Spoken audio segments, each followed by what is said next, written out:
So recently I got hiking boots, and being that there is literally one place that I actually know of to go hiking in the place where I live, I decided to go do that. Mind you, while doing that, I walked through at least 50 spider webs. I wish that was an exaggeration, and I also avoided at least 10 or 15. I stopped because the spider web was too big and I could see a big huge spider and had to crawl through the woods rather than go through this giant spider web.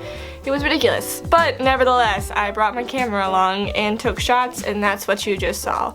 I don't really know what this video is. Right now I don't even know what I'm gonna title it, and I filmed this weeks ago and have been thinking of it, and I just not really sure what this video is. But I like it, and I like nature, and I like shooting nature a lot, so ta-da! That's literally it. That's everything. So yep, subscribe if you want, follow me on social media if you want.